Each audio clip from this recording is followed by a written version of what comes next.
الحمد لله الواحد الأحد الفرد الصمد الذي لم يلد ولم يولد ولم يكن له كفوا أحد، واحد في أسمائه، واحد في صفاته، واحد في ذاته، واحد في أفعاله، ليس كمثله شيء وهو السميع البصير.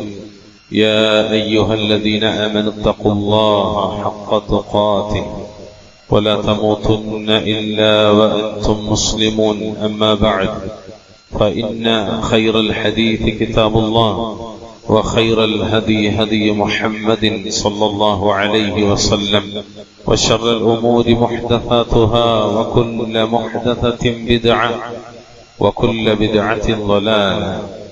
أعوذ بالله من الشيطان الرجيم. قد كان لكم آية في فئتين التقتا، فئة تقاتل في سبيل الله وأخرى كافرة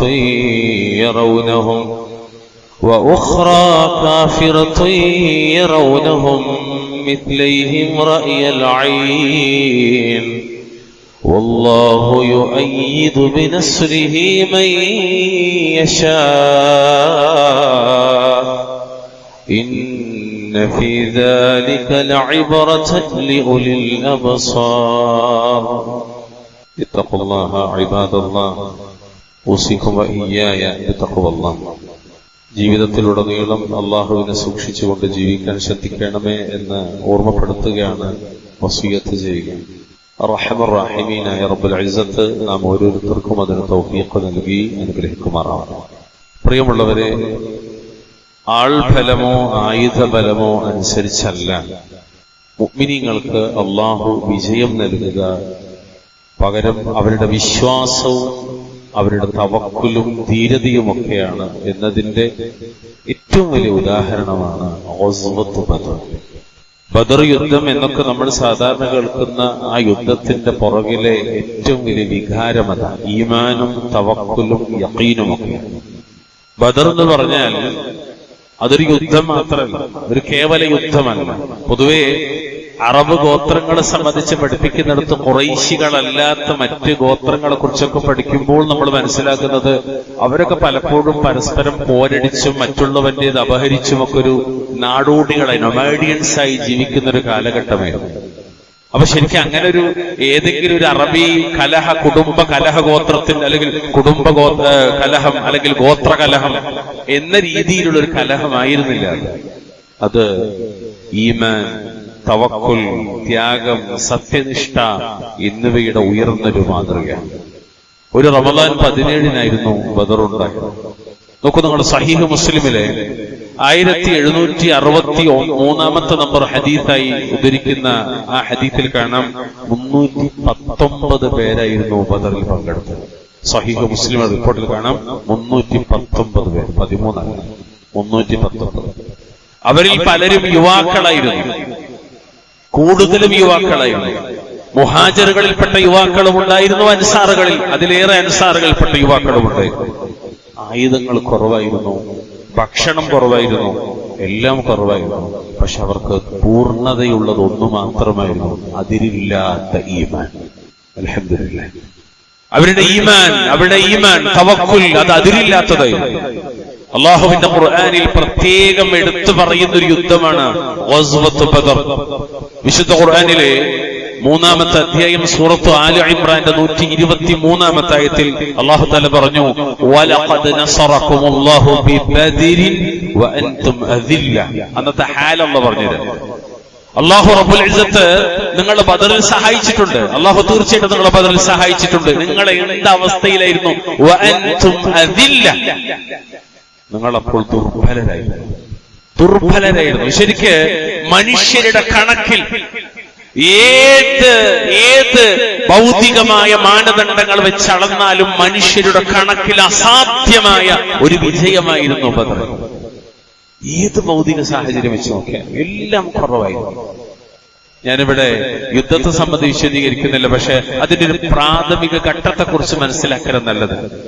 എല്ലാം ഒഴിവാക്കിയിട്ടാണ് മദീനയിലേക്ക് പോണത് അള്ളാന്റെ നിശ്ചയപ്രകാരം. ആ മദീനയിൽ എത്തിയിട്ട് അതൊരു ഇസ്ലാമികമായ ഒരു രീതിയിലേക്ക് മദീനയെ അള്ളാഹുവിന്റെ റസൂൽ അള്ളാഹിന്റെ തൗഫീഖിനാൽ കൊണ്ടുവരികയാണ്. അപ്പോഴും ശത്രുക്കളുടെ കുതന്ത്രങ്ങൾക്കൊട്ടും കുറവില്ല. മാത്രമല്ല മദീനത്ത് മുനാഫിക്കുകളെ അല്ലെങ്കിൽ അത്തരം ആളുകളെ അന്ന് അബ്ദുല്ലാഹി ഇബ്നു ഉബയ്യ് ഇബ്നു സലൂലിനെ പോലുള്ള ആളുകളെ അവർ കൂട്ടുപിടിച്ചിട്ട് വീണ്ടും മുഹമ്മദ് നബിക്കെതിരെ ഒരുപാട് പ്രശ്നങ്ങൾ ഉണ്ടാക്കുകയാണ്. ഈ ഇടയിലാണ് ഖുറൈശികൾ സാധാരണ നടത്താറുള്ള എന്ന് വിശുദ്ധ ഖുർആനിലെ സൂറത്ത് ഖുറൈശിൽ അല്ലാഹു തആല പറഞ്ഞ 2 യാത്രകൾ, വർഷത്തിൽ നടത്തുന്ന 2 യാത്രകൾ. ഒന്ന് ഷാമിലേക്ക്, മറ്റൊന്ന് യമനിലേക്ക്.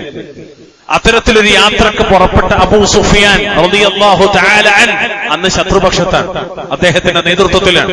ഖുറൈശി കുടുംബത്തിലെ എല്ലാവരുടെയും സംഖ്യ ഒരുക്കൂട്ടിയിട്ടൊരു വലിയ കച്ചവട സംഘത്തെ ഉണ്ടാക്കുകയും ആ കച്ചവട സംഘത്തിൽ നിന്ന് ലഭിക്കുന്ന ലാഭത്തെ മുഴുവനും മുഹമ്മദ് നബിക്കും സമൂഹത്തിനുമെതിരെ ഉപയോഗിക്കാനും തീരുമാനിക്കപ്പെട്ടൊരു യാത്ര. അല്ലാഹുവിന്റെ റസൂൽ വഴിമധ്യേ അവരെ തടയാൻ പുറപ്പെട്ടു. പക്ഷെ അബൂ സുഫിയാന് സംഗതി മനസ്സിലായി. അബൂ സുഫിയാൻ മക്കയിലേക്ക് മെസ്സഞ്ചർ ദൂതരെ പറഞ്ഞയച്ചു. മക്കയിൽ നിന്ന് അബൂജഹലിന്റെ നേതൃത്വത്തിൽ 1000-ലധികം വരുന്ന ശത്രു സന്നാഹങ്ങളുമായി അവർ പുറപ്പെട്ടു. അള്ളാഹുവിന്റെ റസൂലിന് അല്ലാഹു തആല വാഗ്ദാനം നൽകി, 2 സംഘത്തെ അവിടത്തേക്ക് അധീനമാക്കി തരാം. പക്ഷെ അബൂ സുഫിയാൻ ചെങ്കടൽ മാറി രക്ഷപ്പെടുകയും ചെയ്തു. അവസാനം ബദറിൽ ശത്രുക്കളുടെ മുന്നിൽ അള്ളാഹുവിന്റെ റസൂലും സഹാബത്തും അപ്പുറത്ത് ശത്രുക്കളും ഒരുമിക്കുന്ന ഒരവസ്ഥയുണ്ടായി. ഇത് അല്ലാഹു തആല നേരത്തെ പറഞ്ഞെടുത്തു. 2 സംഘം, ഒന്നില്ലെങ്കിൽ കച്ചവട സംഘം നിങ്ങൾക്ക് അധീനമാകും, അല്ലെങ്കിൽ അബൂജഹലിന്റെ നേതൃത്വത്തിൽ വരുന്ന പട്ടാള സംഘത്തെ നിങ്ങൾ അതിജയിക്കുമെന്ന് അള്ളാഹു വാഗ്ദാനം നൽകും. വിശുദ്ധ ഖുർആനിലെ 8-ാമത്തെ അധ്യായം സൂറത്ത് അൻഫാൽ 7-ാമത്തെ ആയത്ത്. നിങ്ങൾ ബദറിനെ കുറിച്ച് പഠിക്കാൻ ആഗ്രഹിക്കുന്ന ഒരാളാണെങ്കിൽ വിശുദ്ധ ഖുർആനിലെ 8-ാമത്തെ അധ്യായം സൂറത്തു അൻഫാലും 3-ാമത്തെ അധ്യായം സൂറത്തു നിസാ ഒന്ന് വിസ്തരിച്ച് വായിച്ചാൽ മതി. അല്ലാഹു റബ്ബുൽ ഇസ്സത്ത് പറഞ്ഞു തരൂ, وَإِذْ يَعِدُكُمُ اللَّهُ إِحْدَى الطَّائِفَتَيْنِ أَنَّهَا لَكُمْ وَتَوَدُّونَ أَنَّ غَيْرَ ذَاتِ الشَّوْكَةِ تَكُونُ لَكُمْ وَيُرِيدُ اللَّهُ أَن يُحِقَّ الْحَقَّ بِكَلِمَاتِهِ وَيَقْطَعَ دَابِرَ الْكَافِرِينَ. 2 സംഘം അല്ലെങ്കിൽ 2 സംഘങ്ങളിലൊന്ന് നിങ്ങൾക്ക് മുസ്ലിമീങ്ങൾക്ക് അധീനമാകും, കീഴടങ്ങുമെന്ന് അള്ളാഹു നിങ്ങളോട് വാഗ്ദാനം ചെയ്തിരുന്ന സന്ദർഭം. അവിടെ ആയുധബലമില്ലാത്ത കച്ചവട സംഘം നിങ്ങൾക്ക് അധീനമാകണമെന്നായിരുന്നു നിങ്ങൾ കൊതിച്ചത്. സ്വഹാബികളുടെ കൂട്ടത്തിലെ ചിലർ ആഗ്രഹിച്ചത് അങ്ങനെയാണ്. കാരണം ശാരീരിക ക്ഷമത കുറവാണ്, ആയുധങ്ങൾ കുറവാണ്, അംഗസംഖ്യ കുറവാണ്, ഇത് വലിയൊരു ശത്രു സംഘമാണ്. അതുകൊണ്ട് കച്ചവട സംഘത്തെ മതിയായിരുന്നു എന്നവർ വിചാരിച്ചു. അള്ളാഹു തആല അത് ഓർമ്മപ്പെടുത്താൻ. എന്നാൽ അള്ളാഹു ആകട്ടെ ഇങ്ങനൊരു യുദ്ധം മുഖേന അള്ളാഹു ലക്ഷ്യം വെക്കുന്നത് എന്തറിയോ? സത്യം, ഹഖ്, ഇസ്ലാം, റിയാലിറ്റി അത് പുലർത്തി കാണാനും കുഫാറുകളുടെ മുറിച്ചു കളയാനുമാണ് ഉദ്ദേശിച്ചത്. ഏറ്റവും വലിയ രസം എന്താ വെച്ചാല് ഈ ഗസ്വത്ത് ബദർ നമ്മൾ പഠിക്കുന്നിടത്ത് അള്ളാഹുവിന്റെ റസൂലിനെ കുറിച്ച് അവർ പറഞ്ഞൊരു വാക്ക് നമ്മൾ പഠിക്കേണ്ടതുണ്ട്. എന്തറിയോ? അബുത്തറാണ് മുഹമ്മദ്. മുഹമ്മദിന്റെ പൊന്നുമോൻ മരിച്ചപ്പോ ആളുകൾ പരിഹരിച്ചത് മുഹമ്മദ് അബുത്തറാണ്, ഇവന്റെ ആദർശം വേറെ ഒരാളില്ല, ഇവൻ വാലറ്റവനാണ്. സത്യത്തിൽ ബദറിലൂടെ അള്ളാഹുവിന്റെ റസൂലിനെ കൊണ്ട് അള്ളാഹു തെളിയിച്ചു ആരാണ് വാലറ്റവൻ. അബൂജഹലിന് പിൻഗാമിയില്ല, ഉള്ളത് ഇസ്ലാമിലേക്ക് വന്നു. അബൂ സുഫിയാൻ ഇസ്ലാമിലേക്ക് വന്നു. 70ഓളം കുഫാറുകളാണ്, അതിലേക്ക് മുഴുവനും കുഫാർ ഖുറൈശ്, സനാദീദ് ഖുറൈശ്, അവരുടെ നേതാക്കന്മാർ മുഴുവനും തലയിറക്കപ്പെട്ടു. അബുത്തറായി പോയത് ഖുറൈശികൾ കൂട്ടരാണ്, അള്ളാന്റെ റസൂലാണ്. എല്ലാ ആയത്തുകളും തമ്മിൽ വലിയ ബന്ധമാണ്. അതുകൊണ്ടാണ് അഹ്ലുസുന്നയുടെ ഇമാമിങ്ങളൊക്കെ ഒരു ആയത്ത് പഠിപ്പിക്കുമ്പോൾ മറ്റൊരായത്ത് തഫ്സീറായിട്ട് പറയും യുഫസ്സിറു ബഅദുഹു ബഅദാ. വളരെ കണക്ഷനാണ്. ശരി, അള്ളാഹുവിന്റെ റസൂൽ സല്ലല്ലാഹു അലൈഹി വസല്ലമക്കും സഹാബത്തിനും അധീനമായി മാറി ബദർ. പ്രിയമുള്ളവരെ, ബദറിൽ മുസ്ലിമീങ്ങൾ വിജയിച്ചതിന്റെ അടിസ്ഥാനം എന്താണ്? ആദർശമാണ്, ദീനാണ്, ഇസ്ലാമാണ്. ബദറിലേക്ക് പുറപ്പെട്ട നബി സല്ലല്ലാഹു അലൈഹി വസല്ലമക്കും സ്വഹാബത്തിനും ആൾബലം കുറവാണ്, ആയുധബലം കുറവാണ്. പക്ഷെ അവർക്ക് കുറവില്ലാതെ ഒന്നുണ്ടായിരുന്നു, ആദർശബലം. അത് മാത്രമാണ് അവർക്ക് തുണയായത്. 319ഓളം വരുന്ന മുസ്ലിം സൈന്യവും അതിന്റെ 3 ഇരട്ടിയിലധികം വരുന്ന ശത്രു സൈന്യവും തമ്മിലുണ്ടായ ഏറ്റുമുട്ടലിനെ കുറിച്ച് വിശുദ്ധ ഖുർആനിലൂടെ അല്ലാഹു തആല പറഞ്ഞത് ഇതൊരു ദൃഷ്ടാന്തമാണ് എന്ന്. ഒരു ദൃഷ്ടാന്തമാണ്. അത് ഞാൻ തുടക്കത്തിൽ ഓതി വെച്ച് 3-ാമത്തെ അധ്യായം സൂറത്ത് ആലു ഇംറാൻ 13-ാമത്തെ. ഇതല്ല പറഞ്ഞോ, ഖദ് കാനത് ലക്കും ആയത്തുൻ ഫീ ഫിഅതൈൻ ഇൽതഖത. ബദറിൽ ഏറ്റുമുട്ടി ആ രണ്ട് വിഭാഗങ്ങളിൽ തീർച്ചയായും നിങ്ങൾക്കൊരു ദൃഷ്ടാന്തമുണ്ട്. ഫിഅത്തുൻ തുഖാതിലു ഫീ സബീലില്ലാഹ് വഉഖറാ കാഫിറത്തുൻ യറൗനഹും മിത്ലൈഹിം റഅയൽ ഐൻ. ഒരു വിഭാഗം അല്ലാഹുവിന്റെ മാർഗ്ഗത്തിൽ യുദ്ധം ചെയ്യുന്നു, രണ്ടാമത്തെ വിഭാഗമാകട്ടെ കാഫിറുകളാണ്. അവിശ്വാസികളെ സംബന്ധിച്ചിടത്തോളം അല്ലാഹുവിന്റെ വിശ്വാസികളായ മുഹമ്മദ് നബിയും സ്വഹാബത്തിനെയും കുറിച്ച് ഇവരുടെ മൂന്നിരട്ടി ഉണ്ടായിരുന്ന അവർ മനസ്സിലാക്കിയത് തങ്ങളെക്കാൾ ഇരട്ടി ഉണ്ടെന്നാണ് അവർക്ക് തോന്നിയിരുന്നത്. 300 ചില്ലാനും വരുന്ന ആളുകളെ 1000 ചില്ലാനും വരുന്ന ആളുകൾക്ക് തോന്നിയത് എങ്ങനെയോ, ഇവിടെ ഇരട്ടിയാണ്, ഞങ്ങളെക്കാളും ഇരട്ടിയുണ്ട് എന്നാണ്. സുബ്ഹാനക. അള്ളാഹു അവരുടെ കണ്ണിന് അങ്ങനെ അള്ളാഹു തല മാറ്റി വെച്ചു. എന്നിട്ട് റബ്ബ് പറയാം, വല്ലാഹു യുഅയ്യിദു ബിനസ്രിഹി മൻ യശാ. തന്റെ സഹായം കൊണ്ട് അല്ലാഹു ഉദ്ദേശിക്കുന്നവർക്ക് പിൻബലം നൽകുന്നു. ഇന്ന ഫീ ദാലിക ലഇബ്റതൻ ലിഉലിൽ അബ്സാർ. തീർച്ചയായിട്ടും കണ്ണുള്ളവർക്ക് അതിൽ ഗുണപാഠമുണ്ട്.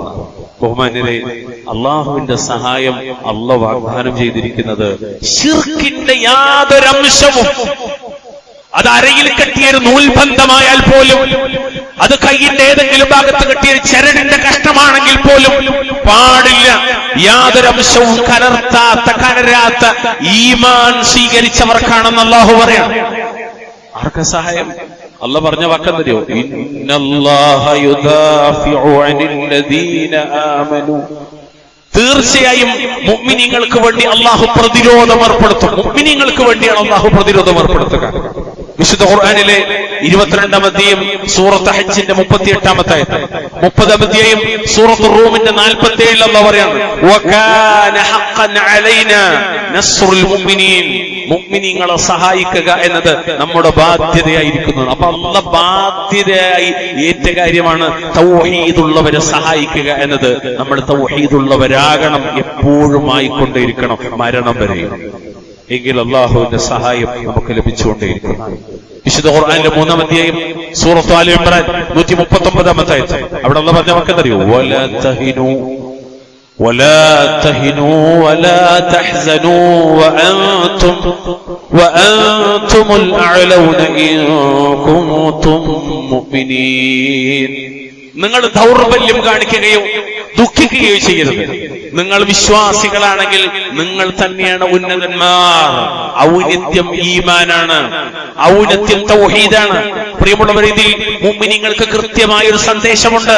ഒരുപക്ഷെ നിങ്ങൾക്ക് പണം കുറവായിരിക്കാം, പദവി കുറവായിരിക്കാം, പിന്തുണ കുറവായിരിക്കാം, നാട്ടിലൊരു പക്ഷെ പീഡിപ്പിക്കപ്പെട്ടേക്കാം, ആട്ടിയോടിക്കപ്പെട്ടേക്കാം. പക്ഷെ ഈമാൻ തൗഹീദ് ശക്തമാണെങ്കിൽ നിങ്ങൾ ജയിക്കുക തന്നെ ചെയ്യും. ഈ രാജ്യത്ത് ജീവിക്കുന്ന നമ്മളെ സംബന്ധിച്ചിടത്തോളം പ്രതീക്ഷ ഒന്നു മാത്രമേ ഉള്ളൂ, ഈമാൻ തൗഹീദ്. ആര് ഭരിച്ചാലും, ആര് മാറി മാറി വന്നാലും നമുക്കൊരൊറ്റ പ്രതീക്ഷ ഉള്ളൂ, ഈമാൻ തൗഹീദ്. അതുകൊണ്ട് മാത്രമേ രക്ഷയുള്ളൂ. കാരണം എന്തറിയോ? തൗഹീദ് എന്ന് പറഞ്ഞാൽ അത് രണ്ട് ലോകത്തിന്റെയും വിജയത്തിന്റെ കാരണമാണ്. ഈമാൻ രണ്ട് ലോകത്തിന്റെയും വിജയത്തിന്റെ കാരണമാണ്. പ്രിയമുള്ള മുഅ്മിനീങ്ങളെ, നിങ്ങൾ ശ്രദ്ധിച്ചിട്ടുണ്ടോ? ബദർ യുദ്ധം നടന്നത് എന്തിനാണ്? ഇസ്ലാമിന്റെ അടിസ്ഥാന സിദ്ധാന്തമായ, അടിസ്ഥാന പ്രമാണമായ, അടിസ്ഥാന ആശയമായ ലാ ഇലാഹ ഇല്ലല്ലാഹ് എന്ന തൗഹീദിന്റെ കലിമത്തു ഷഹാദ സ്ഥാപിക്കാൻ വേണ്ടിയിട്ട് മാത്രമുണ്ടായ ഒരു യുദ്ധമാണ് ബദർ. അതല്ലാതെ ഒരു രാഷ്ട്രത്തെ പിടിച്ചെടുക്കുവാനോ, ആ രാഷ്ട്രത്തിന്റെ നേതാവാകുവാനോ, ആ രാഷ്ട്രത്തിന്റെ സമ്പത്ത് പിടിച്ചെടുക്കുവാനോ അല്ല. ഏതെങ്കിലും കുതന്ത്രത്തിന്റെ ഭാഗമല്ല. സാധാരണഗതിയിൽ അറബികൾക്ക് പരിചയമുള്ള യുദ്ധഭ്രാന്ത് മൂലമല്ല. പിന്നെയോ അത് ആദർശത്തിന് വേണ്ടി മാത്രമായിരുന്നു. ഹിജറ ആദർശത്തിന് വേണ്ടിയാണ്. പീഡനങ്ങൾ മുഴുവനും ആദർശത്തിന്റെ മാർഗത്തിലാണ്, പ്രതിരോധങ്ങൾ മുഴുവനും ആദർശത്തിന്റെ മാർഗത്തിലാണ്. നമ്മളും ആദർശത്തിന്റെ മാർഗത്തിലേ ചിന്തിക്കാവൂ, പ്രവർത്തിക്കാവൂ. അതല്ലാത്ത മറ്റൊരു വൈകാരിക ബുദ്ധിയും നമുക്ക് വരാൻ പാടില്ല. മക്കയിലെ മുശ്രിക്കുകളും അല്ലാഹുവിന്റെ റസൂൽ സ്വല്ലല്ലാഹു അലൈഹി വസല്ലമയും തമ്മിൽ എന്തപ്പോ തർക്കണ്ടായി? യുദ്ധത്തിലേക്ക് നയിച്ച തർക്കത്തായിരുന്നു. ഓടിക്കപ്പെടാൻ, അട്ടിയോടിക്കപ്പെടാൻ കാരണമായ തർക്കത്തായിരുന്നു. കഴുത്തിൽ മാല ചാർത്താൻ മാത്രം, ഒട്ടകത്തിന്റെ കുടൽ മാല ചാർത്താൻ മാത്രം, പ്രയാസപ്പെടുത്താൻ മാത്രം തർക്കമെന്തായിരുന്നു? പുറകെ നടന്നത് ഭ്രാന്താണ്, എന്റെ സഹോദരന്റെ പുത്രന് ഭ്രാന്താണ്, പോയി ഇവന്റെ വർത്തമാനങ്ങൾ കേൾക്കലിൻ എന്ന് പറഞ്ഞ് കല്ലെടുത്തെറിഞ്ഞ് പിന്നാലെ കൂടാൻ അബൂലഹബ് എന്ന അബ്ദുൽ ഉസ്സക്ക് കാരണമായത് എന്താണ്? ആദർശം തൗഹീദ് ഒന്ന് മാത്രമാണ്. പ്രിയമുള്ളവരെ, എല്ലാ സന്ദർഭത്തിലും എല്ലായ്പ്പോഴും അള്ളാഹ്ക്ക് മാത്രമേ ഇബാദത്തുകൾ സമർപ്പിക്കാവൂ എന്നാണ് മുഹമ്മദ് നബി സല്ലല്ലാഹു അലൈഹി വസല്ലമ പഠിപ്പിച്ചത്. അഥവാ അള്ളാഹുവിനോട് മാത്രമേ വിളിച്ചു തേടാൻ പാടുള്ളൂ, അവനിൽ മാത്രമേ നേർച്ചർപ്പിക്കാൻ പാടുള്ളൂ, അവനിൽ മാത്രമേ സത്യം ചെയ്യാൻ പാടുള്ളൂ, അവനിൽ മാത്രമേ ബലി സമർപ്പിക്കാൻ പാടുള്ളൂ. ഇങ്ങനെ തുടങ്ങി ഇബാദത്തിന്റെ ഇനങ്ങൾ മുഴുവൻ അള്ളാഹ്ക്ക് മാത്രമേ പാടുള്ളൂ. അള്ളാഹ്ക്ക് പുറമെ മഹാന്മാർക്ക് സമർപ്പിച്ചുകൂടാ, അമ്പിയാക്കൾക്ക് സമർപ്പിച്ചുകൂടാ, ഔലിയാക്കന്മാർക്ക് സമർപ്പിച്ചുകൂടാ. മലക്കുകൾ, ജിന്നുകൾ, കല്ലുകൾ, മരങ്ങൾ, ബിംബങ്ങൾ, വിഗ്രഹങ്ങൾ ഇവയൊന്നും തന്നെ ആരാധിക്കപ്പെടാൻ പാടില്ല എന്ന ഇസ്ലാമിന്റെ ആദർശത്തെ മുശ്രിക്കുകൾ അംഗീകരിച്ചില്ല. അവരുടെ നിലപാടെന്താ? മക്കത്തെ മുശ്രിക്കുകളുടെ നിലപാടെന്തായിരുന്നു? മക്കത്തെ മുശ്രിക്കുകളുടെ എന്തായിരുന്നു? മുശ്രിക്കുകളുടെ നിലപാട് അവര് വിളിച്ചു തേടിയിരുന്ന അള്ളാഹ്ക്ക് പുറമെ അവര് വിളിച്ചു തേടിയിരുന്ന ഇബ്രാഹിം നബി, ഇസ്മായിൽ നബി, ലാത്ത, ഉസ്സ, ഹുബല്, മനാത്ത, ഇവർക്കൊന്നും സ്വയം കഴിവില്ല, ഇവരൊന്നും സ്വയം കഴിവുള്ളവരല്ല. ഞങ്ങൾ അവരോട് സഹായാർത്ഥന നടത്തിയാൽ അവർ അല്ലാഹു കൊടുത്ത കഴിവുകൊണ്ട് നമ്മെ സഹായിക്കും എന്നതായിരുന്നു മുശ്രിക്കുകളുടെ വിശ്വാസം. ഒന്ന്. രണ്ടാമത്തെ കാര്യം, അള്ളാഹ്ക്ക് പുറമെ ആരാധ്യന്മാരെ സ്വീകരിച്ചിട്ടുള്ള മക്കയിലെ മുശ്രിക്കുകളുടെ വാദം, ഞങ്ങൾ എന്തിന് ഇബ്രാഹിം നബിയോട് പ്രാർത്ഥിക്കുന്നു, എന്തിന് ലാത്തയെ വിളിച്ചു തേടുന്നു, എന്തിനവർക്ക് നേർച്ച വഴിപാടുകൾ സമർപ്പിക്കുന്നു എന്ന് ചോദിച്ചാൽ അള്ളാഹുവിന് പുറമെയുള്ള ഞങ്ങളുടെ ആരാധ്യന്മാർ അള്ളാഹുവിന്റെ അടുക്കൽ ഞങ്ങൾക്കുള്ള ശുപാർശക്കാരാണ്, ശഫാഅത്തുകാരാണ് എന്നതായിരുന്നു അവരുടെ രണ്ടാമത്തെ വാദം. ഞാൻ പറഞ്ഞല്ല, അല്ലാഹു പറഞ്ഞു. ഞാൻ പറഞ്ഞല്ല. അള്ളാഹുവിന്റെ വിശുദ്ധ ഖുർആൻ 10-ാമത്തെ അധ്യായം സൂറത്ത് യൂനുസ് 18-ാമത്തെ ആയത്ത് എന്താ വാക്കെന്നറിയോ? വയഅബുദൂന മിൻ ദൂനില്ലാഹി മാ ലാ യദുർറുഹും വലാ യൻഫഉഹും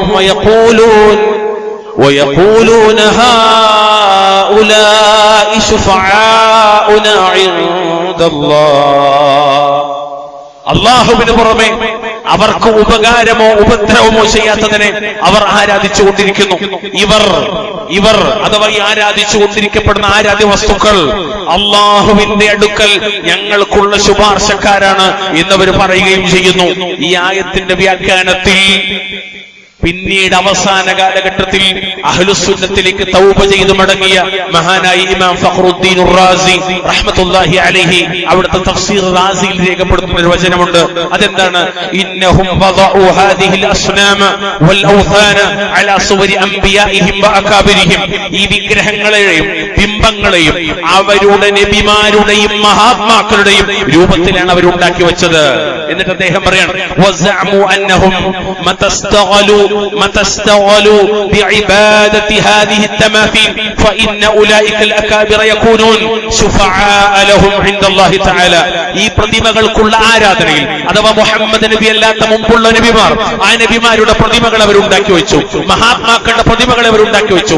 എന്നിട്ട് അതിനെ ആരാധിക്കുമ്പോൾ ആ മഹാത്മാക്കൾ അള്ളാഹുവിന്റെ അരികെ തങ്ങൾക്ക് ശുപാർശക്കാരാകുമെന്ന് അവർ കൽപ്പിക്കുകയും അല്ലെങ്കിൽ അങ്ങനെ അവര് സംസാരിക്കുകയും ജൽപ്പിക്കുകയും ചെയ്തു. എന്നിട്ട് ഇമാം റാസി ആ കാലഘട്ടത്തിൽ, ഇമാം റാസി ഇത് എഴുതുന്ന കാലഘട്ടത്തിലെ ഒരു കാര്യം വരെയാണ്. അത് വായിക്കുമ്പോൾ എനിക്ക് തോന്നുന്നത് ഇത് 2026 കേരളത്തിലെ കാര്യമാണോ, 2026 കേരളത്തിലെ കാര്യമാണെന്ന് എനിക്ക് തോന്നിപ്പോയി. നമുക്ക് ചിലപ്പോൾ തോന്നി. ഞാൻ പറയുമ്പോൾ استغال كثير من الخلق بتعظيم قبور الأكابر على اعتقاد أنهم إذا عظموا قبورهم فإنهم يكونون شفعاء لهم عند الله.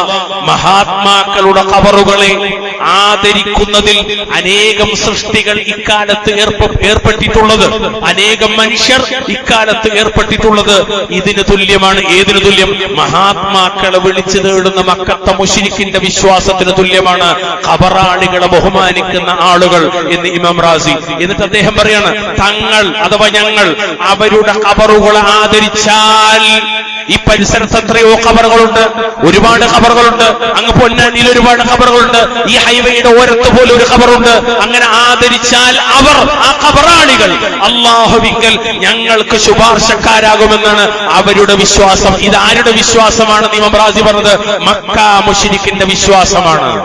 ഈ വിഭാഗവും അള്ളാനോട് മാത്രം എന്ന് പറഞ്ഞ് പഠിപ്പിച്ച റസൂലുള്ളാഹിയും സഹാബത്തും തമ്മിലാണ് ബദറിൽ ഏറ്റുമുട്ടിയത്. ഒന്നുകൂടി നന്നാക്കി പറഞ്ഞാൽ, ജീവിതത്തിൽ എല്ലാ കാര്യവും അള്ളാനോട് മാത്രം എന്ന് വിശ്വസിച്ച സ്വഹാബത്തും റസൂലും സ്വഹാബത്തും, ഇപ്പുറത്ത് കുറച്ചു കാര്യം അള്ളാനോടും കുറച്ചു കാര്യം മഹാത്മാക്കളോടും അല്ലെങ്കിൽ രണ്ടു കൂട്ടരോടും കൂടി എന്ന് വിശ്വസിക്കുന്ന മക്കത്തെ മുശ്രിക്കുകളും തമ്മിലായിരുന്നു ബദർ യുദ്ധമുണ്ടായത്. അല്ലാഹുൽ മുസ്തആൻ. അല്ലാഹു തആല കാത്തിരക്ഷിക്കുമാറാകട്ടെ. പ്രിയമുള്ളവരെ, അവര് വിപത്ഘട്ടങ്ങളിലോ മക്കത്തെ മുശ്രിക്കുകൾക്ക് എന്തെങ്കിലും പ്രയാസം ഉണ്ടായാലോ അവർ അള്ളാഹുവിനോട് മാത്രം ദുആ ചെയ്യുന്നവരാണ്. കുടുങ്ങുമ്പോ അള്ളാഹുവിനോട് മാത്രമേ ചോദിക്കുള്ളൂ. അതാണ് വിശുദ്ധ ഖുർആനിലെ 29-ാമത്തെ സൂറത്ത് അൻകബൂത്തിന്റെ 65-66 ആയത്ത്. فإذا ركبوا في الفلك دعوا الله مخلصين له الدين فلما نجاهم إلى البر إذا هم يشركون. എന്നാൽ അവർ മുശ്രിക്കുകൾ കപ്പലിൽ കയറിയാൽ അള്ളാഹുവിന് മാത്രം തനിച്ചാക്കിക്കൊണ്ട് കീഴ്വണക്കം, അവര് അള്ളാഹ്ക്ക് മാത്രം തനിച്ചാക്കിക്കൊണ്ട് നിഷ്കളങ്കമായ നിലയിൽ അവരോട് മാത്രം അവർ വിളിച്ചു തേടും. ഇനിയോ ലിയക്ഫുറൂ ബിമാ ആതൈനാഹും വലിയതമത്തഉ ഫസൗഫ യഅലമൂൻ എന്ന് അല്ലാഹു തആല വീണ്ടും പറയാം. എന്നിട്ട് അവരെ فلما نجاهم الى البر اذا هم يشركون. എന്നിട്ട് അല്ലാഹു തആല അവരെ കരയിലേക്ക് രക്ഷപ്പെടുത്തിയാലോ അപ്പോഴതാ അവനോട് പങ്കു ചേർക്കുന്നു. ഏത് മുമ്പാരൊക്കെ വിളിച്ചു തേടിയിരുന്നോ അപ്പൊ അവര് വീണ്ടും വിളിച്ചു തേടുന്നു. കുടുങ്ങുമ്പോ അല്ലാഹുവിനോട് മാത്രം.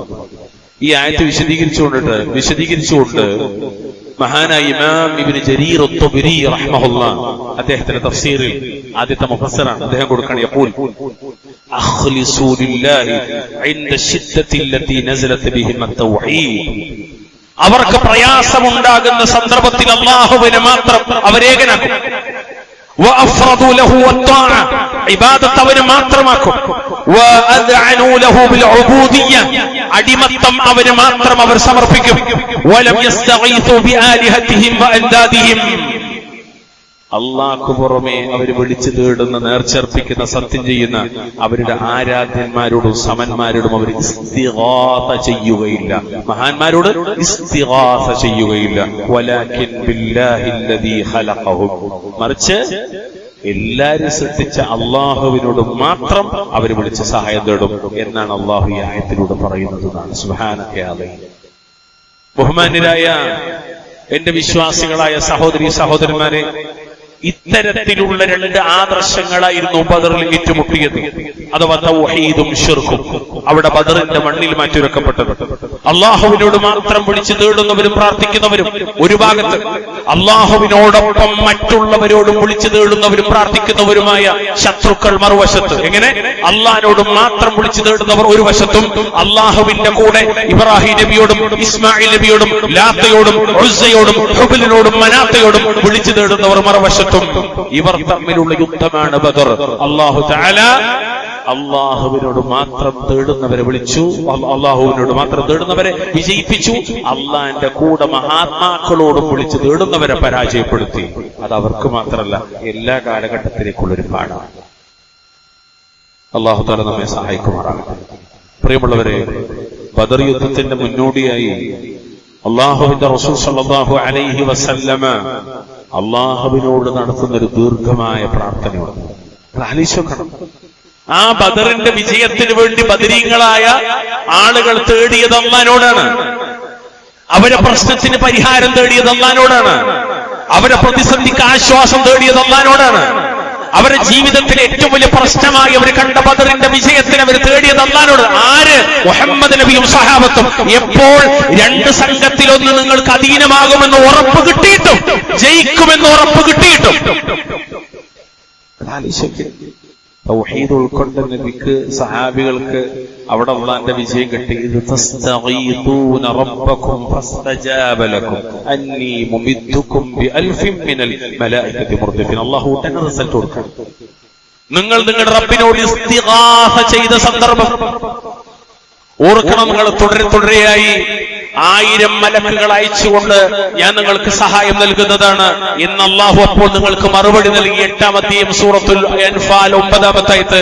വേറെ ആയത്തിൽ കാണാം 3000 മലക്കുകളെ. ആദ്യം 1000, പിന്നീട് 3000. അല്ലാഹു നിശ്ചയിച്ചത്ര. എന്തിന്റെ കാരണത്താൽ? മലക്കുകളെ കൊണ്ട് അള്ളാഹു സഹായിച്ചത് എന്ത് കാരണത്താൽ? അള്ളാഹുവിനോട് മാത്രം ഇസ്തിഗാസ നടത്തിയതിനാൽ. മഹാന്മാരോട് ഇസ്തിഗാസ നടത്തിയില്ല, അള്ളാഹിനോട് മാത്രം ഇസ്തിഗാസ നടത്തിയതിനാൽ. ഈ ആയത്തിന്റെ വിശദീകരണത്തിൽ ഇമാം തൊബരി റഹ്മഹുല്ലാഹ് പറയാണ്, വഖദ് ഇസ്തഅൽതും ബില്ലാഹി മിൻ അദുവ്വികും واستنصرتموه عليه فنصركم الله بدعاء نبيه صلى الله عليه وسلم وبدعائكم. നിങ്ങളുടെ ശത്രുവിൽ നിന്ന് അല്ലാഹുവിനോട് അഭയം ചോദിക്കുകയും അവർക്കെതിരിൽ സഹായത്തിനു വേണ്ടി നിങ്ങൾ പ്രാർത്ഥിക്കുകയും ചെയ്ത സന്ദർഭം നബി സല്ലല്ലാഹു അലൈഹി വസല്ലമയുടെ പ്രാർത്ഥന കൊണ്ടും കൂടെ സ്വഹാബത്തെ നിങ്ങളുടെ പ്രാർത്ഥന കൊണ്ടും അല്ലാഹു നിങ്ങളെ സഹായിച്ചു. ഇമാം തൊബരി അവിടുത്തെ തഫ്സീർ വിശദീകരിക്കാൻ, അള്ളാന്റെ റസൂൽ സല്ലല്ലാഹു അലൈഹി വസല്ലം ബദറിൽ വെച്ചിട്ട് അള്ളാഹിനോട് ഇങ്ങനെ ദുആ ചെയ്യുന്നത് ഉമറുൽ ഖത്താബ് റളിയല്ലാഹു അൻഹു ഇങ്ങനെ ലൈവായിട്ട് നമുക്ക് പറഞ്ഞു തരാണ്. ഖാല, അദ്ദേഹം പറഞ്ഞു, ലമ്മ കാന യൗമു ബദരിൻ നളറ റസൂലുള്ളാഹി സല്ലല്ലാഹു അലൈഹി വസല്ലം ഇലൽ മുശ്രികീന വഹും അൽഫൻ. ബദർ യുദ്ധ ദിവസം നബി മുശ്രിക്കുകളെ നോക്കി. അവർ 1000 പേരുണ്ടായിരുന്നു. ഇനി അടുത്ത പോയിന്റ് ശ്രദ്ധിക്കണം. 313 വലിയ രേഖയില്ല എന്ന് മനസ്സിലാക്കുന്നത് മാത്രം വച്ചാൽ മതി. അവിടുത്തെ സ്വഹാബത്തോ 319 റജുലൻ. അവിടുത്തോടുന്ന സ്വഹാബത്താകട്ടെ 319 പേരുണ്ടായിരുന്നു. 13 അല്ല, 319 എന്ന് പിന്നെ ആൾക്കാർ ഇതൊക്കെ തിരിച്ച ഹദീസിനാണ്, ഇമാം മുസ്ലിമിന്റെ ഹദീസിനാണ് പച്ചയായിട്ട് എഴുതിയത്. ഈ മഹാനായ ബദരീങ്ങൾ പങ്കെടുത്ത ബദറിലെ പ്രധാനിയായ ഉമറുൽ ഖത്താബ് അവരാണ്. അതും ഉമ്മത്തിലെ 2ാമൻ സയ്യിദുനാ ഉമറുൽ ഖത്താബ്. فاستقبل نبي الله صلى الله عليه وسلم القبلة. الله ورسول قبلة തിരിഞ്ഞു. ثم مد يديه فجعل يحتف بربه. അള്ളാഹിനോട് ഇങ്ങനെ കൈ നീട്ടി ഖിബലയിലേക്ക് തിരിഞ്ഞിട്ട് റബ്ബിനോട് തേടിക്കൊണ്ടേയിരുന്നു. ദുആയുടെ ഏറ്റവും വലിയ മര്യാദ ഉയരത്തിലേക്ക് ഇങ്ങനെ പിടിക്കണ ഒരു ദുആ അഹ്ലുസ് സുന്നത്ത് പഠിപ്പിച്ചില്ല. ഇങ്ങനെ ഒപ്പിക്കുന്നതോടെ ഇങ്ങനെ പിടിച്ചിട്ട് 2 ചിറകൊച്ചമായി പിടുത്തല്ല, ഇല്ല, ഇങ്ങനെ പിടിക്കണ ദുആ മാത്രം ഇസ്ലാം പഠിപ്പിച്ചിട്ടുണ്ട്. ഉയർത്തി അല്ലാഹുവിലേക്ക് ഉയർത്തി കൈ ഉയർത്തി. എന്നിട്ട് അല്ലാഹുമ്മ അൻജിസ് ലിമാ വഅതനി, അല്ലാഹുമ്മ ആതി മാ വഅതനി, അല്ലാഹുമ്മ ഇൻ തഹ്ലിക് ഹാദിഹിൽ ഇസാബത്തു മിൻ അഹ്ലിൽ ഇസ്ലാം ലാ തുഅബദു ഫിൽ അർദ്. ഒരു റിവായത്തിൽ അങ്ങനെ ഇമാം മുസ്ലിം അവിടുന്ന് പ്രാർത്ഥിച്ചു, അല്ലാഹുവേ നീ എന്നോട് ചെയ്ത വാഗ്ദാനം നിറവേറ്റി തരണേ. 2ാം സംഘത്തെ ജയിക്കാന്ന് പറഞ്ഞല്ലോ, അത് നീ നിറവേറ്റി തരണേ. അല്ലാഹുവേ, ഇസ്ലാമിന്റെ ആൾക്കാരായി ഈ ഒരു ചെറു സംഘത്തെ നീ എങ്ങാനും നശിപ്പിച്ചാൽ ഭൂമിയിൽ ഒരിക്കലും നിനക്ക് ആരാധന ചെയ്യപ്പെടുകയുണ്ടാവുകയില്ല. ഈ സമൂഹം തകർന്നാൽ പിന്നെ ഉണ്ടാവൂല ഖിയാമത്ത് നാൾ വരെ ഒരു വിഭാഗം ഉണ്ടാവുക. അവസാനത്തെ നബിയാണ്, ആ നബിയിൽ വിശ്വസിച്ച് ഏതാനും ആൾക്കാരാണ്. ഇവര് തകർന്നാൽ പിന്നെ തീരെ തകർന്നു. അള്ളാന്റെ റസൂലിന്റെ പ്രാർത്ഥനയാണ് ദീന് നിലനിൽക്കാൻ വേണ്ടിയുള്ള ദുആ. നിങ്ങൾ ആലോചിച്ചോക്കി, അല്ലാഹുവിന്റെ റസൂലിന്റെ ദുആ ഒരു യുദ്ധ ദുആ മാത്രമല്ല പ്രിയമുള്ളവരെ, ഇത് അല്ലാഹുവിന്റെ റസൂലിന്റെ പ്രാർത്ഥന ദീനിന്റെ ഭാവിക്ക് വേണ്ടി കരഞ്ഞ നബിയുടെ ഹൃദയത്തിന്റെ നിലവിളിയാണ്. ദീനിന്റെ ഭാവിക്ക് വേണ്ടി കരഞ്ഞ മുഹമ്മദ് നബിയുടെ ഹൃദയത്തിന്റെ നിലവിളി.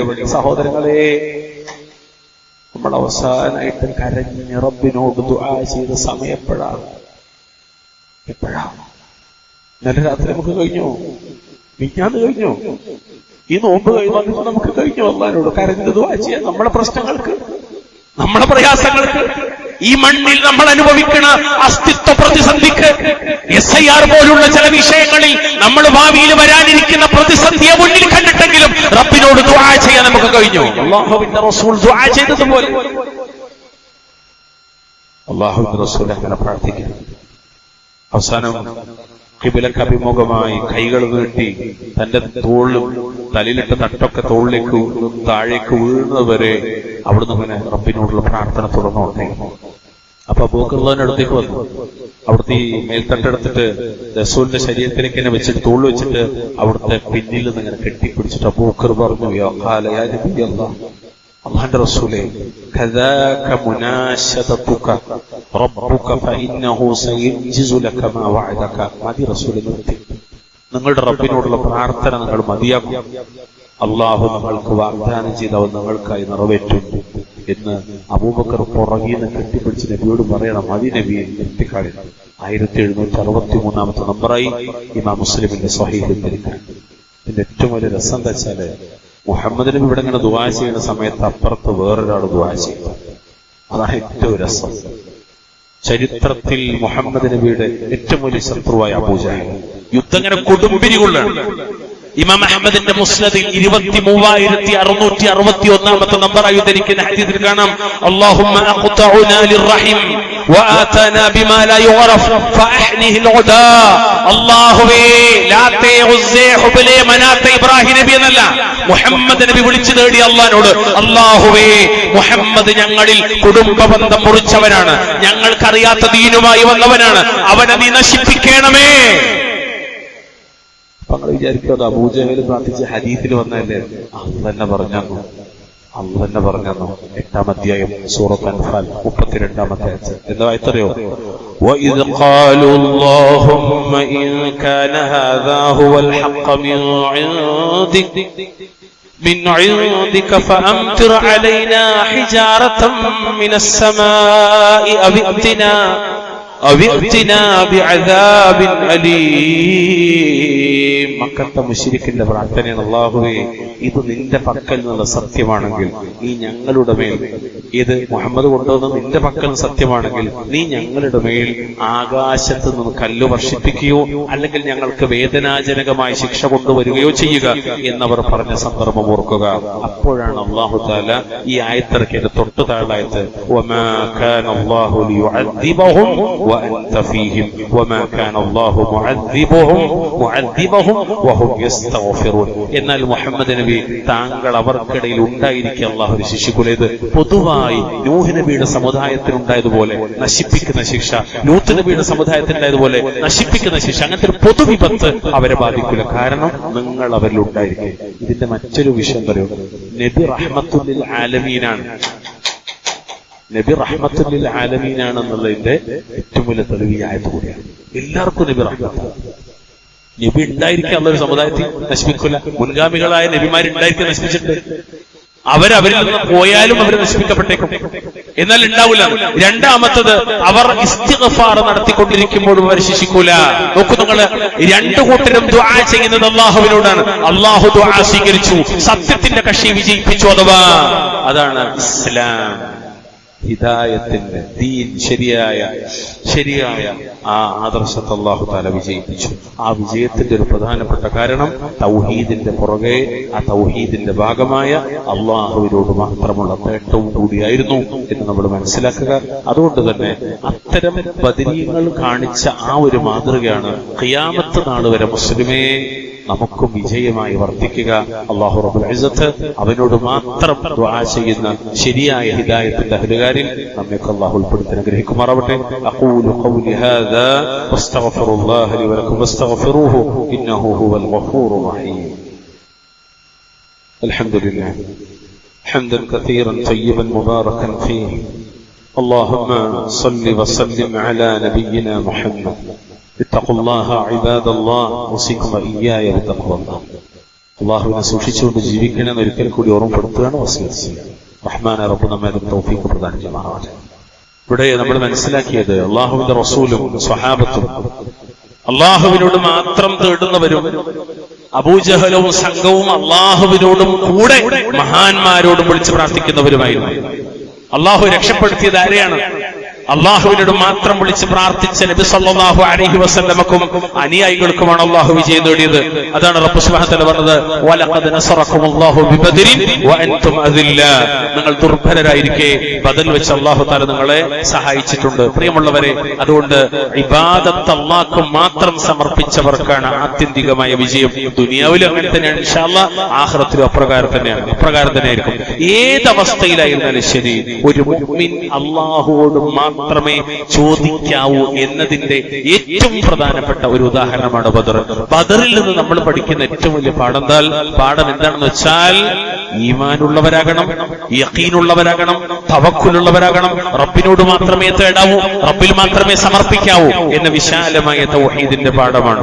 എന്നാൽ ഈ മാതൃക പിൻപറ്റേണ്ടതിന് പകരം നമ്മുടെ നാട്ടിലെ മുസ്ലിങ്ങളിൽ ചിലരെല്ലാം ഇതിന് വിരുദ്ധമായി പ്രവർത്തിക്കുന്നത് നമ്മൾ കാണുന്നത് ഒരുപക്ഷെ നമ്മുടെ മുന്നിൽ വരുന്ന ദിവസങ്ങൾ ഇത് കാണേണ്ട ഒരവസ്ഥ നമുക്കുണ്ടാവും. അല്ലാഹു തആല കാക്കുമാറാകട്ടെ. നമ്മുടെ നാട്ടില് ബദരീങ്ങളെ സ്നേഹിക്കുന്നു എന്ന് പറയുന്ന പലരും ബദരീങ്ങളോട് നേർക്കുനേർ തേടുന്നത് കാണും. എന്നാൽ ബദരീങ്ങൾ ആരോടാ നേടിയത്? അള്ളാഹുവിനോട് മാത്രമാണ്. അതുകൊണ്ട് ബദരീങ്ങളുടെ മാർഗം എന്താ? അള്ളാഹിനോട് മാത്രം എന്നതാണ്. മുശ്രിക്കുകളുടെ മാർഗമാണെന്ത്? മഹാന്മാരോട് തേടുക എന്നത്. ശരിക്കും ബദരീങ്ങളെ സ്നേഹിക്കുന്നവർ ചെയ്യേണ്ടത് എന്താണ്? ബദരീങ്ങളുടെ മാർഗത്തെ പിൻപറ്റി അള്ളാഹിനോട് മാത്രം തേടുക. അവരുടെ പ്രീതിക്ക് വേണ്ടി, ബദരീങ്ങളെ പ്രീതിക്ക് വേണ്ടി ബലി വരെ സമർപ്പിക്കുന്നത് കാണാം. വിഷമം വരുന്ന സമയത്ത് ബദരീങ്ങളെ പിടിക്കുന്നത് കാണാം. ബദറിൽ പങ്കെടുത്തവരുടെ പേരുകളുടെ ചാർട്ട് പുരക്കകത്ത് തൂക്കിയിട്ട്, വാഹനത്തിനകത്ത് തൂക്കിയിട്ട് പറക്കത്ത് പ്രതീക്ഷിക്കുന്നത് കാണാം. എത്രത്തോളം അറിയോ?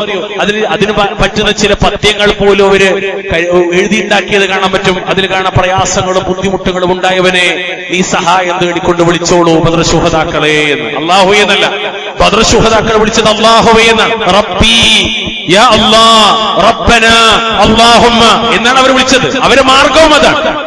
എന്നാൽ അതേ ബദരീങ്ങളോട് തന്നെ വിളിച്ചു തേടുക എന്നത് ബദരീങ്ങൾ ഏറ്റുമുട്ടി അപ്പുറത്തുള്ള വിഭാഗത്തിന്റെ ആദർശമാണ്. അതൊരിക്കലും മുസ്ലിമെ നമുക്ക് പാടില്ല. ബദരീങ്ങൾ ആരോടെ തേടി? ഞാൻ ഒരിക്കൽ കൂടി പറഞ്ഞുതരാം. അലി ഇബ്നു അബീ ത്വാലിബ് റളിയല്ലാഹു അൻഹു അദ്ദേഹം പറയാണ്, ബദറിന്റെ ദിവസത്തിൽ ഞാൻ കുറച്ചേരം യുദ്ധം ചെയ്യും. പിന്നെ ഞാൻ നബിയെ കാണാൻ ധൃതിപ്പെട്ട് ഹൈമയിലേക്ക് വരും. അപ്പൊ ഞാൻ കാണാന്നറിയോ, അവിടുന്ന് സുജൂദിൽ ഇങ്ങനെ അല്ലാഹുവിനോട് പ്രാർത്ഥിക്കാൻ, യാ ഹയ്യു യാ ഖയ്യൂം. വീണ്ടും ഞാൻ പുറത്തു പോകും, പിന്നെയും ഞാൻ വരും. അപ്പോഴും നബി സുജൂദിലാണ്, അവിടുന്ന് അപ്രകാരം പ്രാർത്ഥിക്കാൻ. ഞാൻ പിന്നീട് വീണ്ടും യുദ്ധത്തിലേക്ക് തന്നെ പോകും. ثم جئت وهو ساجد يقول ذلك فلم يزل يقول ذلك حتى فتح الله عليه. 3 വട്ടം അദ്ദേഹം പറയുമ്പോഴും നബി സുജൂദിലാണ്. എത്രത്തോളം അറിയോ? അള്ളാഹു വിജയം നൽകുന്നതുവരെ അവിടുന്ന് അപ്രകാരം റബ്ബിനോട് പ്രാർത്ഥിച്ചുകൊണ്ടേയിരുന്നു. നോക്കി, ജീവിതത്തിലെ ഏറ്റവും വലിയ പ്രതിസന്ധിയിൽ ബദരീങ്ങൾ ചെയ്തത് അള്ളാഹിനോട് മാത്രമാണ്. അപ്പൊ നമ്മുടെ ജീവിതത്തിൽ ഏത് പ്രതിസന്ധിയിലും നമ്മൾ തേടേണ്ടത് അള്ളാഹിനോട് മാത്രം, ബദരീങ്ങളോടല്ല. ബദരീങ്ങൾ തേടിയ അള്ളാഹുവിനോട് മാത്രം. പ്രയാസങ്ങളും പ്രാരാബ്ദങ്ങളും നീങ്ങിക്കിട്ടാൻ, ഉദ്ദേശപൂർത്തീകരണം, അതിനൊക്കെ വേണ്ടി ബദരീങ്ങളുടെ പേരുള്ള മൗലിദുകളും റാത്തീബുകളും ബൈത്തുകളൊക്കെ പതിവാക്കുന്ന ഒരു സമ്പ്രദായ നാട്ടിൽ കാണാം. പ്രിയപ്പെട്ട, അതൊക്കെ അഹ്ലുസ് സുന്നത്തി വൽ ജമാഅത്തിന് വിരുദ്ധമാണ്, ദീനിന് വിരുദ്ധമാണ്. എത്രത്തോളം അറിയോ? തവക്കുൽ എന്ന ഇബാദത്തിലെ മുഖ്യമായ ഒരു ഇനത്തെ, ഒരു അഖ്സാമിനെ, ഒരു വകുപ്പിനെ ഇതിലൂടെ ബദരീങ്ങൾക്ക് വകവെച്ചു കൊടുക്കണം. ബദരീങ്ങൾ തവക്കുലാക്കുന്ന ഒരു ഏർപ്പാട് നമുക്ക് കാണാൻ പറ്റും. എന്നാൽ അല്ലാഹു തആല പറഞ്ഞല്ലോ, വമൻ യതവക്കൽ അലല്ലാഹി മൻ യതവക്കൽ അലല്ലാഹി ഫഹുവ ഹസ്ബു. ആരെങ്കിലും അല്ലാഹുവിൽ തവക്കുലാക്കുന്ന പക്ഷം അവന് അല്ലാഹു തന്നെ മതിയാകുന്നതാണ്. മുഅ്മിനീങ്ങളോട് മുഴുവൻ അല്ലാഹു കൽപ്പിച്ചതാ, വഅലല്ലാഹി ഫതവക്കലൂ ഇൻ കുൻതും മുഅ്മിനീൻ. നിങ്ങൾ മുഅ്മിനീങ്ങളാണെങ്കിൽ അല്ലാഹുവിൽ മാത്രം നിങ്ങൾ തവക്കുലാക്കുക. ഞാനൊരു വാക്കുകൂടി പറഞ്ഞ് അവസാനിപ്പിക്കാം. മഹാനായ അഹ്ലുസുന്നയുടെ ഇമാമായ ഇമാം ഇബ്നു ഖുസൈമ റഹ്മത്തുള്ളാഹി അലൈഹി അദ്ദേഹം ഇതിനെ വിശദീകരിക്കുന്നിടത്ത് പറഞ്ഞൊരു വാക്കുണ്ട്. هل سمعتم عالما أذن أن يقال أعوذ بالكعبة أعوذ بالكعبة من شر خلق الله أو أعوذ بالصفا والمروة أو أعوذ بعرفة ومنى من شر خلق الله. അല്ലാഹുവിന്റെ സൃഷ്ടികളുടെ ഉപദ്രവങ്ങളിൽ നിന്ന്, അള്ളാഹുവിന്റെ സൃഷ്ടികളുടെ ഉപദ്രവത്തിൽ നിന്ന് കഅബയെ കൊണ്ട് ഞാൻ കാവൽ തേടുന്നു. അല്ലെങ്കിൽ അള്ളാഹുവിന്റെ സൃഷ്ടികളുടെ ദോഷത്തിൽ നിന്ന് രക്ഷപ്പെടാൻ സൊഫയെ കൊണ്ട്, മറവയെ കൊണ്ട് കാവൽ ചോദിക്കുന്നു, അല്ലെങ്കിൽ അറഫയെ കൊണ്ട് കാവൽ ചോദിക്കുന്നു, അല്ലെങ്കിൽ മിനയെ കൊണ്ട് കാവൽ ചോദിക്കുന്നു എന്ന് ചോദിക്കാൻ, പ്രാർത്ഥിക്കാൻ അനുവാദം നൽകിയ ഏതെങ്കിലും ഒരു പണ്ഡിതനെ കുറിച്ച് നിങ്ങൾ കേട്ടിട്ടുണ്ടോ? ആരെ ചോദിക്കണ്ടോ? ആദ്യത്തെ കിതാബ് തൗഹീദ് എന്ന പ്രസിദ്ധ ഗ്രന്ഥം എഴുതിയ 300-ലൊക്കെ ജീവിച്ച മഹാനായ ഇബ്നു ഖുസൈമ, താബികളുടെ നബൂതാബിയുടെ കാലഘട്ടം കഴിഞ്ഞ സന്ദർഭം പൂർവികരൻ അദ്ദേഹം ചോദിക്കാൻ. എന്നിട്ട് അദ്ദേഹം പറഞ്ഞു, ലാ യഖൂലു ഹാദാ ولا يجيزه أحد تعلم دين الله والاستعاذة بالمخلوق من المخلوق أمر محال. അള്ളാഹുവിന്റെ ദീന് പഠിച്ച ആരും അപ്രകാരം പറയുകയോ പറയാൻ അനുവദിക്കുകയോ ചെയ്തത് സൃഷ്ടികളെ കൊണ്ട് തവക്കുലാക്കുക എന്നത് പറയൂല. സൃഷ്ടികളുടെ കെടുതിയിൽ നിന്നും സൃഷ്ടികളെ കൊണ്ട് കാവൽ തേടുക എന്നത് അസംഭവ്യമായ കാര്യമാണ്. പകരം സൃഷ്ടാവിലേക്കാണ് നമ്മൾ കാവൽ ചോദിക്കേണ്ടത്. ഇമാം ബൈഹഖി ഷാഫിഈ മദ്ഹബിലെ അറിയപ്പെട്ട പണ്ഡിതനാണ്. അദ്ദേഹം ഷാഫിഈ മദ്ഹബിലാണ് അറിയപ്പെടുന്നത്. പ്രമുഖ മുഹദ്ദിസാണ് ഇമാം ബൈഹഖി. അദ്ദേഹത്തിന്റെ കിതാബു അസ്മാഇ വസിഫാത്തിൽ അള്ളാഹുവിന്റെ വചനങ്ങളെ കൊണ്ട് കാവൽ ചോദിക്കുന്ന ചില ഹദീസുകൾ അദ്ദേഹത്തിന് എടുത്തു കൊടുക്കും, ഒരു ബാബിന്റെ താഴെ. എന്നിട്ട് അദ്ദേഹം പറയാണ്, വലാ യജൂസുൽ ഇസ്തിആദതു ബിമഖ്ലൂഖിൻ മിൻ ശർരി മഖ്ലൂഖിൻ. സൃഷ്ടിയുടെ ശർറിൽ നിന്ന് സൃഷ്ടിയെ കൊണ്ട് തന്നെ കാവൽ ചോദിക്കുന്നത് ശരിയാവൂല. അതായത് നമ്മളിപ്പോൾ അനുഭവിക്കുന്ന പ്രശ്നത്തിന് പരിഹാരം ബദരീങ്ങളോട് ചോദിക്കലല്ല, പകരം ബദരീങ്ങൾ ചോദിച്ച അള്ളാഹുവിനോട് മാത്രം ചോദിക്കലാണ്.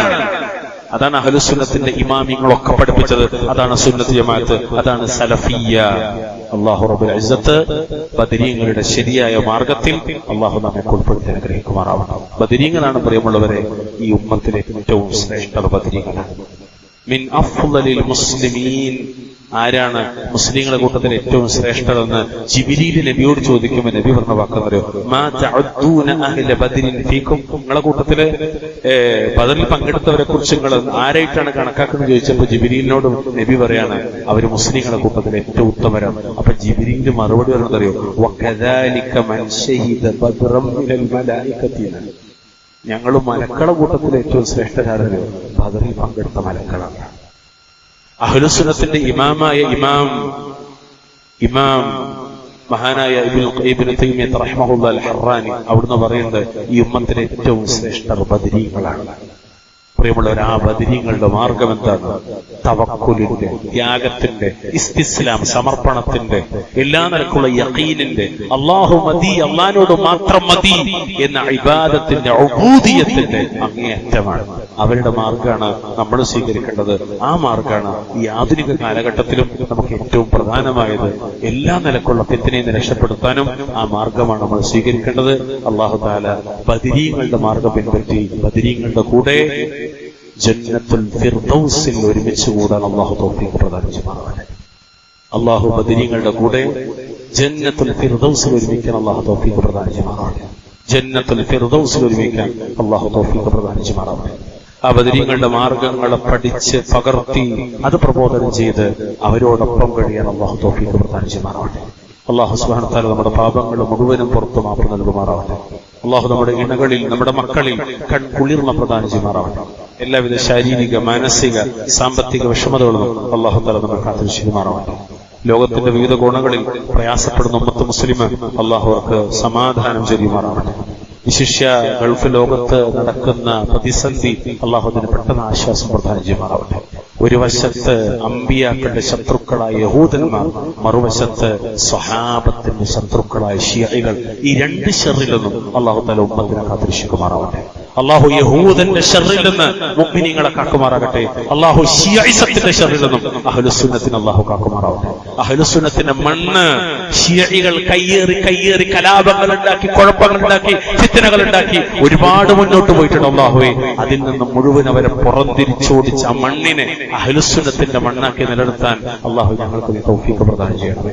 അല്ലാഹു മസ്ജിദുൽ അഖ്സയെ നീ മോചിപ്പിക്കണമേ. ആ മസ്ജിദുൽ അഖ്സയിൽ നിസ്കരിക്കാനുള്ള തൗഫീഖ് പ്രദാനം ചെയ്യണമേ. രണ്ട് ഹറമകൾ അഹ്ലുസുന്നത്തിന്റെ കീഴിലായതുപോലെ മസ്ജിദുൽ അഖ്സയും ഇഖ്വാനികളുടെയോ അല്ലെങ്കിൽ ശിയഈകളുടെയോ റാഫിദുകളുടെയോ അത്തരം കൂട്ടുകെട്ടിന്റെയോ കയ്യിലാകാതെ അഹ്ലുസുന്നത്തിന്റെ കയ്യിലേക്ക് അല്ലാഹു മസ്ജിദുൽ അഖ്സയെ ഖുദ്സിനെ നീ ഏൽപ്പിക്കണമേ. അല്ലാഹുമ്മ അഇസ്സൽ ഇസ്ലാമ വൽ മുസ്ലിമീൻ വഅദിൽ الشرك والمشركين. اللهم اغفر للمؤمنين والمؤمنات والمسلمين والمسلمات والأحياء منهم والأموات. ربنا آتنا في الدنيا حسنة وفي الآخرة حسنة وقنا عذاب النار. سبحان ربك رب العزة عما يصفون وسلام على المرسلين والحمد لله رب العالمين ولذكر الله أكبر والله يعلم ما تصنعون.